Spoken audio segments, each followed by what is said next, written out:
And alhamdulillah, Ramadan went by.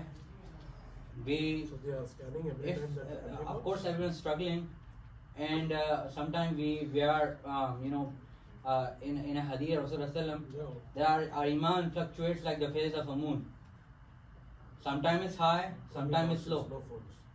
Right? Sometimes it's just a small crescent, little crescent. Sometimes it's a full moon. So there is a state of iman, the same. Alhamdulillah, our state of iman is the highest in Ramadan. Why? The element of Shaytaan's whispers, that's taken away. Right? So even if we compare ourselves with previous Ramadan, we might have had better Ramadan and the one just went by. But still you could say, alhamdulillah, in compared to the rest of the months, I was better. Some people still are sinning in Ramadan as well, but they could still say, I try my best to stay away.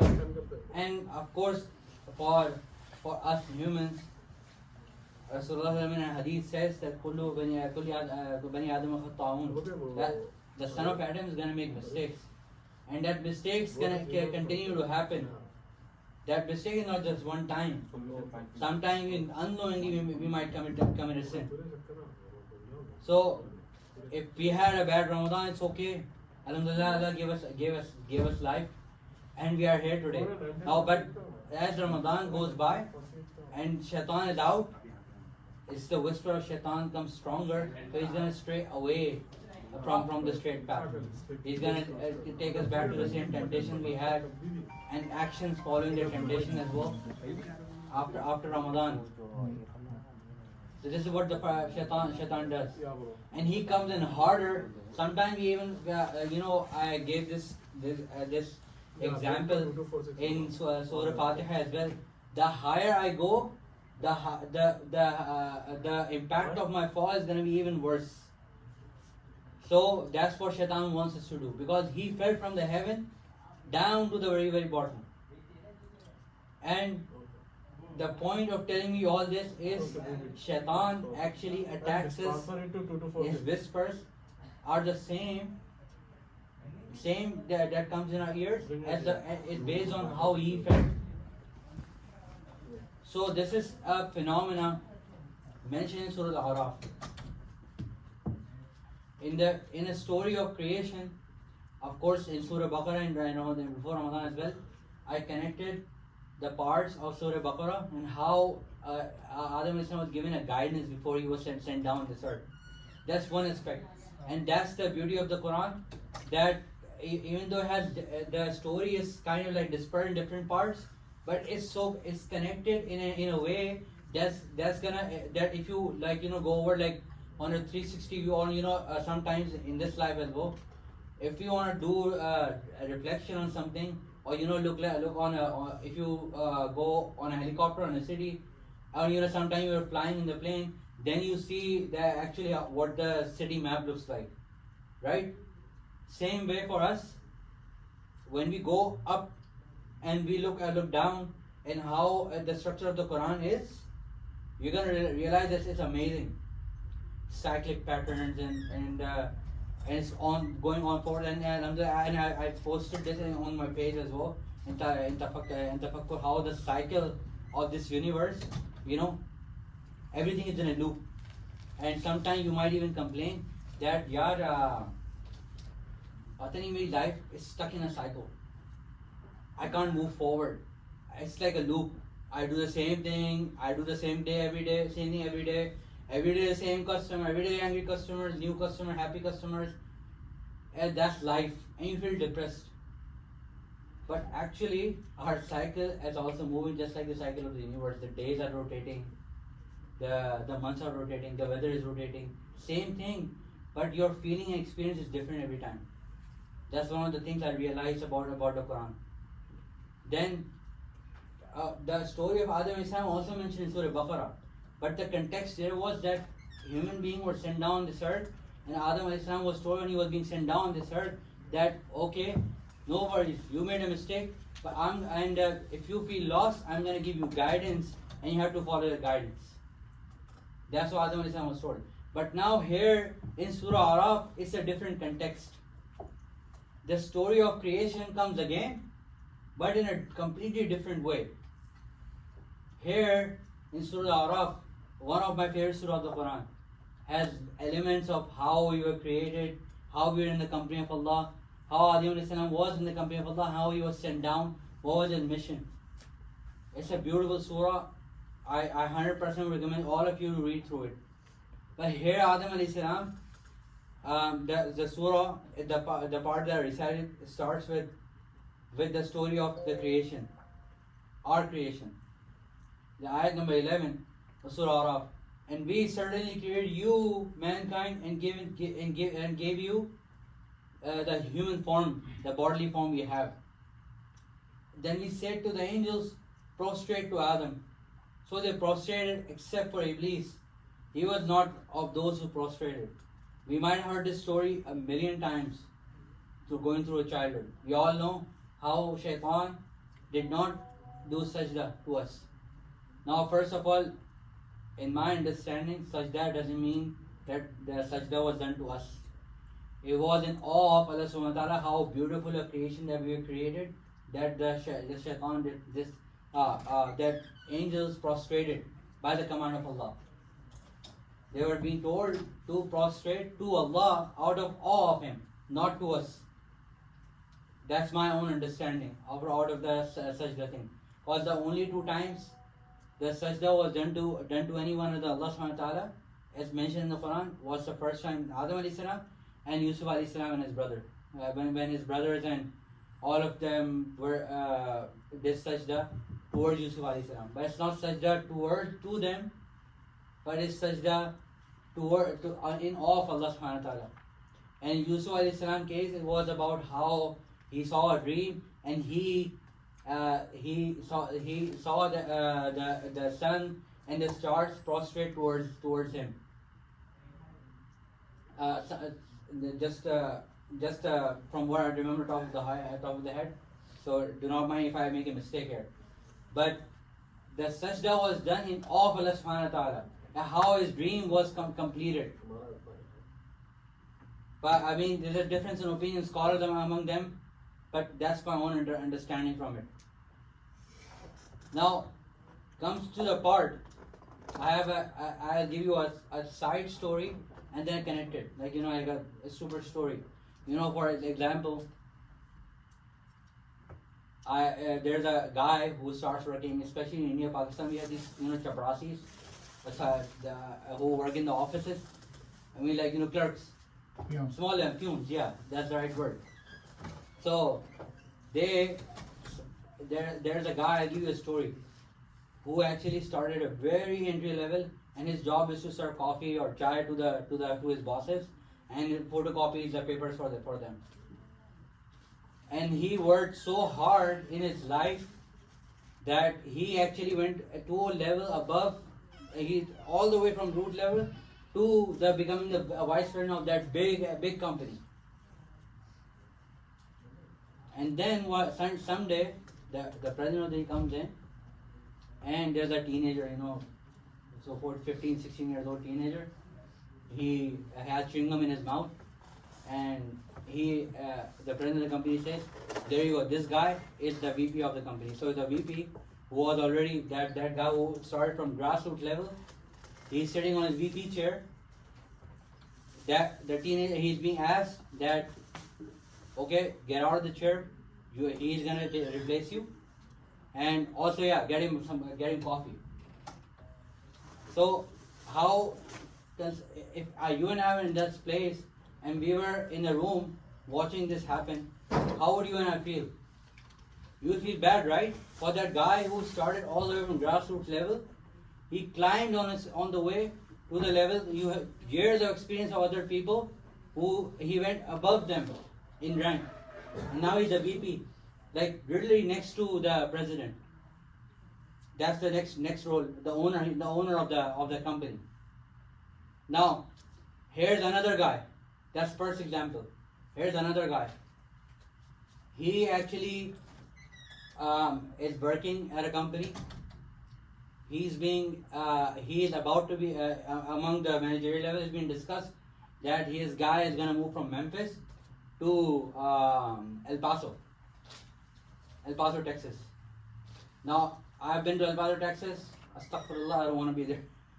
But the reason why, he's already decided that I'm going to be moved to El Paso for other reasons. You know, they might need me or something. So I hear this from rumors that I've been moved to El Paso for some reason, but I don't know why. Next day, I show up 20 minutes late to work, and my manager calls me and says that you're going to be moved to El Paso. Now, I could ask a valid question that why am I being moved to El Paso? So the boss would say because you were 20 minutes late. And I could complain that, well, I heard from the rumors I was already being moved, so why are you saying this to me? So this is not because I'm 20 minutes late. I was already been decided to move to the certain city, whatever it is. Now, I'm not talking about myself being moved or that the poor guy. I'm talking about the story of Iblis and Adam alayhi salam. You see, Iblis was not an angel. He was a jinn. And he worshipped Allah so much that he was ranked above the level of angels.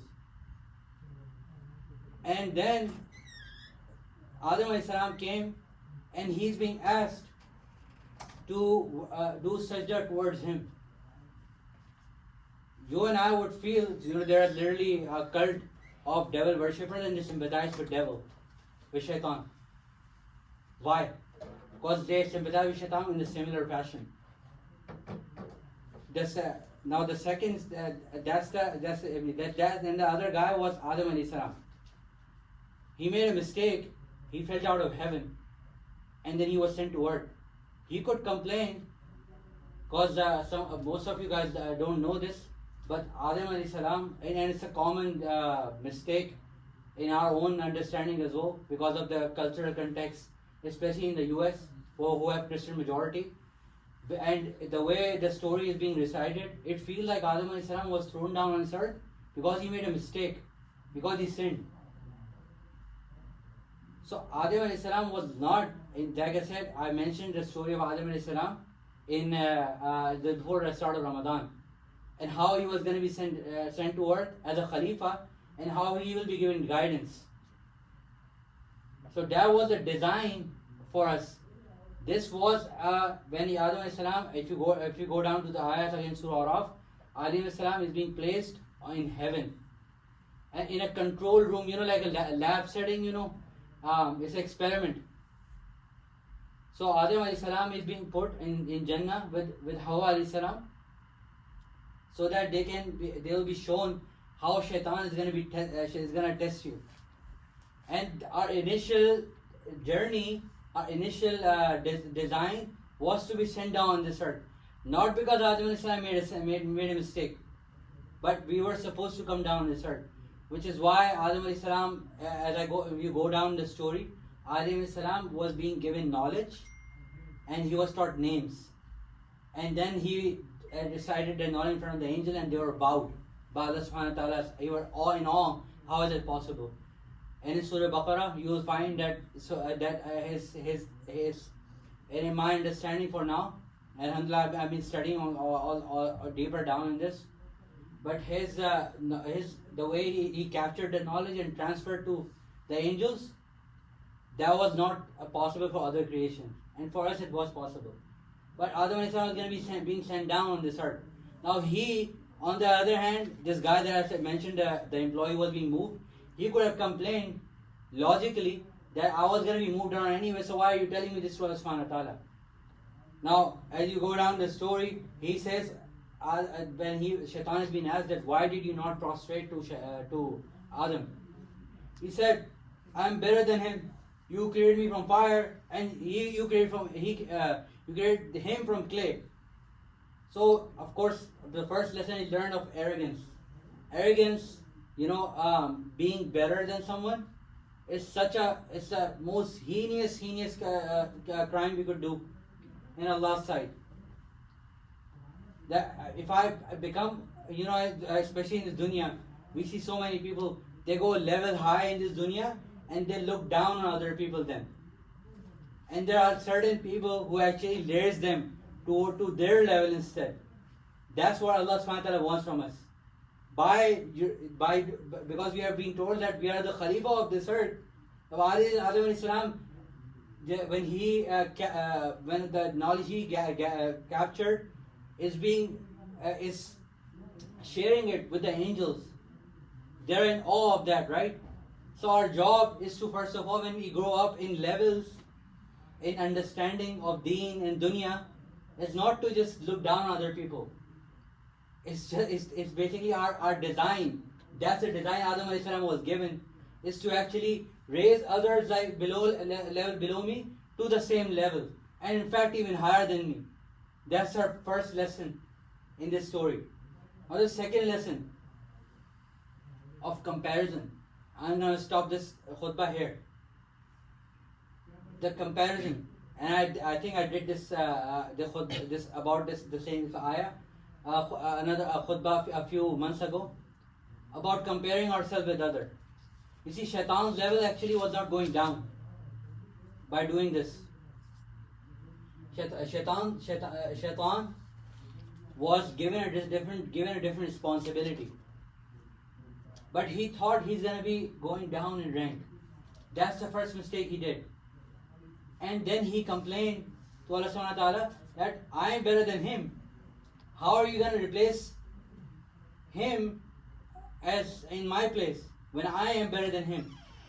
He compared. That's the first thing. And you and I, especially in this result-oriented world, we all are always in race, and we are always comparing ourselves, our boats with others' boats, and we end up doing the same thing Shaitan did. And that's the first attack of Shaitan, second attack of Shaitan. The first was arrogance, and second was comparing ourselves with others, and then trying to beat them in ways that, subhanAllah, it's amazing how we try to diminish others people's ranks. Like I said, we look down on others rather than picking them up in the same direction. And in fact, in Pakistan and India especially, when I was in university and going through academics, people don't want to share what they did in their assignment, because they think like they're going to be cheating on my assignment, they're going to get better rank than me, right? It's a very common thing in our country. But when I came to the US, it was reversed. I see people want to give out knowledge. They want to give out knowledge so that they can learn, become better people, even though their main goal is not Allah subhanahu wa ta'ala. But our design, we are going against our design, which is why the kind of fitna we face in our countries is way worse than here. Of course, here, I'm not saying that it doesn't mean that here the fitnas are very basics. It's actually a very huge thing that I can say. The LGBTQ fitna and whatnot, the gay rights movement and the liberalism and the modernism, these isms floating around, they're different kind of fitna. But our people don't care about the other ones. Because why? Because they're going to go up in levels. That's what Shaitan does. Shaitan wants us to, look down on others, make them feel bad. And if someone's going up, they feel bad about themselves, and they attack them. So that's the two things I'll leave you with. And the reason why I'll be a few inshallah Jummah that I'm going to go through this. But Shaitan promised Allah subhanahu wa ta'ala that give me some time, give me until the day of resurrection. I'll show you these people that you created, they're going to destroy the world. And I'm going to make sure they do. And I'm going to straight on the straight path, and I'm going to come from front and from above, from the right, from the left, and from behind. That's what Shaitan says. And this is the four attacks, the four physical significance we need to learn. Front, right, left, and behind. How he attacks us. But already we have learned two lessons from Shaitan's tricks. And he attacks us the same way today with us. So the moment we feel that something is wrong, we need to go up again, reflect on what I did, and realize that it was not me, it was Shaitan who was doing it. His whisper. Because he is nothing more than a whisper. And that's another topic I'll discuss inshallah. May Allah subhanahu wa ta'ala protect us from the whisper of Shaytaan and make us people of tafakkur and pondering and constantly monitor our actions, what we are doing. Constantly be aware of what I'm doing in my daily routine, my daily life. Because it's very hard for us to ponder. Self-reflection is so hard. Why? Because we feel hurt towards our own selves. We want to avoid that emotion. But at the end of the day, Allah subhanahu wa ta'ala calls for tafakkur, tadabbur. Why? So that we become better version of ourselves. And Allah subhanahu wa ta'ala gave us these stories not for just history purposes, but for us to learn through them. And we people tadabbur of Quran. Allah subhanahu wa ta'ala make the Quran the guidance in this dunya and our belief in the akhirah, and make it the light of us when there will be no light but the light coming from our heart on the day of judgment.